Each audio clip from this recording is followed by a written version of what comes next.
Well, yeah, I think there's an ambition to play Test match cricket and being a Test nation. But I think at the same time it's important that every Test match you go into we try and win as well. Obviously, having not played for a while, Bangladesh have played quite a lot of Test cricket recently. So yeah, I think it's always good and developing the players and developing the mindset of being ambitious in playing Test cricket, along with all the other formats, being competitive in red ball cricket just as much as in white ball cricket. You don't have Rashid Khan in the team. How do you replace a player like him? Well, it's very difficult to replace a guy like Rash with the vast experience he has from playing all around the world in different competitions, different variations of the game, ODI and T20, and obviously being a normal Test player, has the experience of being a Test player. So yeah, that's obviously missed, but I think him having a bit of time off now, resting, because obviously there's a lot of cricket coming up with the Asia Cup and World Cup. I certainly see it as him taking a bit of time off now, getting his back sorted out, and with the view to the future and the competitions doing well later on in the year or in a few months' time. Oh, just the last thing. How ambitious can an Afghanistan player be about this? I think just as ambitious as when Bangladesh started playing Test cricket, and you see Bangladesh now going on and beating, certainly at home, beating Test nations.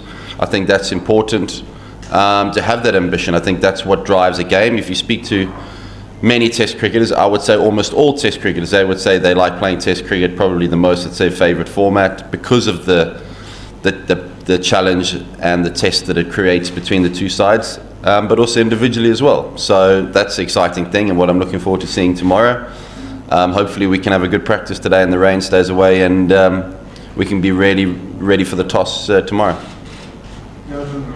Afghanistan test side is pretty much different from the limited over side. Lots of franchise stars, they don't play actually very good cricket. So obviously Afghanistan does get to play test matches after a long break.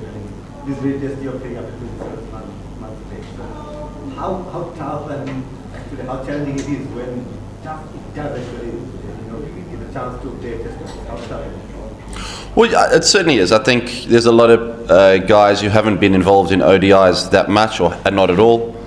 So international cricket is pretty new for them as well. So that's always exciting, I think. It's a challenge for them, obviously, but as a coach and a coaching staff, that's the exciting thing, seeing young players coming through and seeing what international cricket's all about. Certainly on the test stage, it's going to be tough. Coming to Bangladesh is always a challenge for any cricketing nation. So that's the exciting thing, is seeing how these guys go. Jonathan, over here. Jonathan, in England, they have adopted a new tactic of playing test cricket called baseball. Do you think Afghanistan, as a young test side, should also take the same approach, because that is now that's the theory which is getting more favored by the coaches, like the brand of test cricket, where they don't just occupy the crease, they also run at a higher rate? Or do you want to go through the classical way where the player occupies the crease for a longer time, then just not presenting, not thinking about I'm getting what you're saying. Occupying the crease? Well, the normal traditional way of playing Test cricket, you would say. I think it's up to the players also to play their normal game. I think as a coaching staff and as a head coach, you need to also be realistic with regards to the players that you have and the type of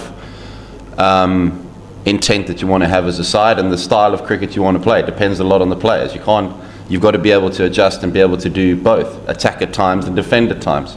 Some teams will prefer to attack more than most times. So it all depends on the players you have at your disposal, or the team has at its disposal. So you got to find the right balance and what suits you as a side. And tomorrow we'll see that. I also think the more Test cricket you play, the more you can, the more you realise what's your best way of playing. If you look at a side like England, they play a lot of Test cricket. This is our first Test in 27 months. So you've got to be realistic with regards to how the guys are going to play and the type of brand of cricket that develops itself. It's not something that can be forced. That's something that develops, and hopefully we see Afghanistan playing more Test cricket.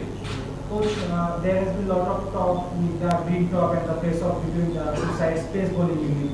In that case, do you think Afghan pacers will be affected by the lack of experience, and do you think Bangladesh pace unit will have slightly advantage? Well, I think any team that plays at home will always have a bit of advantage. I think certainly a team that's played more Test cricket by a long stretch as well will always have a little bit more advantage. But that doesn't mean that tomorrow they're going to play better than us. I think we've prepared really well. The players have trained exceptionally well, I feel, and are very excited about playing a Test here in Bangladesh.